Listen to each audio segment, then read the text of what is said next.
So there's your demonstration of the tone. So hopefully you liked it. If you do, feel free to go down there, into the description, and you can download the tone on the Boss Tone Exchange if you've got the Boss GX-100. I don't know, before anyone asks, if you've got the GT-1000 or the GT-1000 core. I don't know if it'll work. I can imagine it wouldn't, but who knows? It might do. Give it a try. All I'm gonna do is go over what you actually heard in that video, because as you can see, you're getting more than just a distortion pedal and more than just a delay pedal. Why I've decided to stack 2 clean amps? Good question. Why did I stack 2 clean amps? Well, I'll tell you. One main reason is because when can you normally stack 2 amps? It's not super common to be able to do that. So I thought, hey, why don't I just start abusing this ability to stack 2 amps? I'm loving it. So I used to run through, oh, wait, hang on.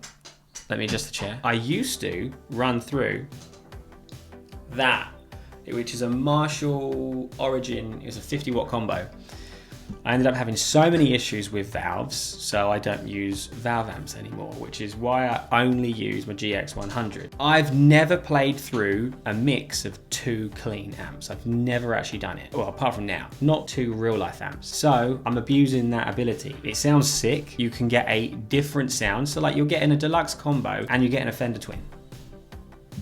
Hello. Thank you. Yes, please. Yeah, I really like mixing them. So basically we've got the speaker type we've got is a 4x10 and an 8x12 on this one. Yeah, so not really adjusting much when it comes to microphones.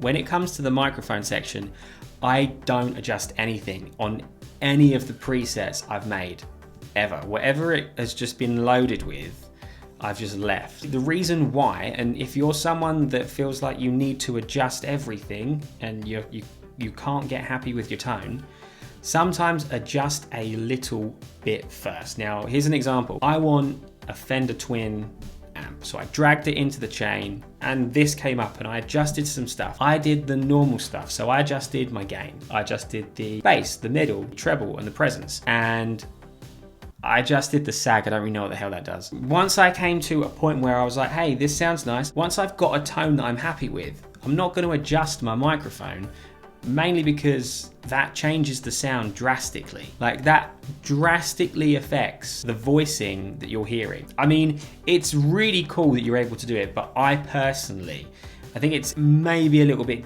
gimmicky. Don't kill me for saying that. The comment section will be going nuts.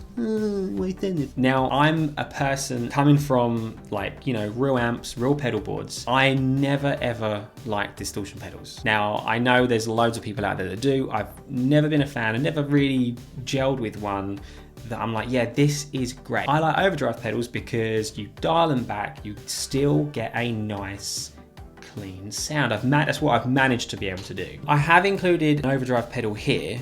Now, the lead tone you heard for the intro, all it was is everything you're seeing now without chorus on, so that was off.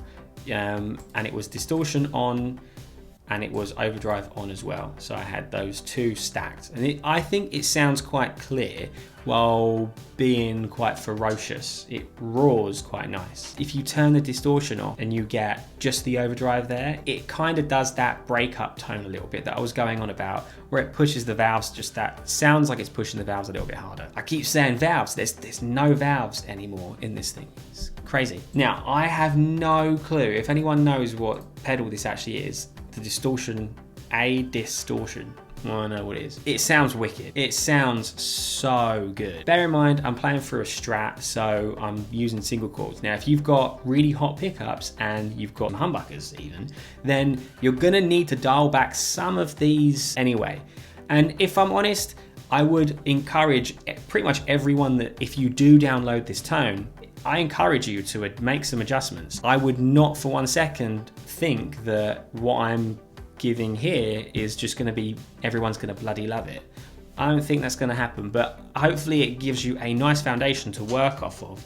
Add some more pedals, take some pedals out, adjust the drives, all that sort of stuff, but it gives you, you know, most of the work's been done for you. But I've gone over a couple of things that I do when I create a tone, little couple of tips, and that's pretty much it. One thing that I think you should always do when you create a preset with anything like this, if you can, use that foot volume pedal, man, because it's so handy. Let's say you're doing a live show, right? You go on stage, and let's say you're using this for a live set.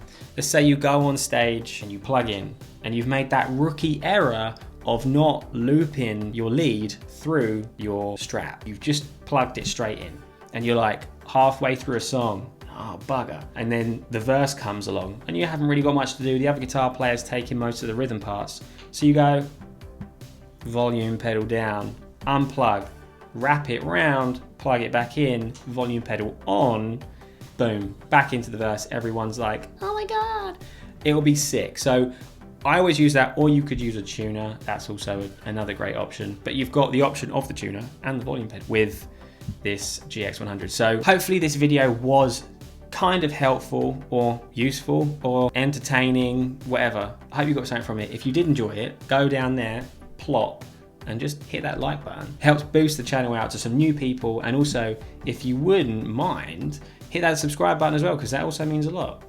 Cheers, guys. Thank you very much.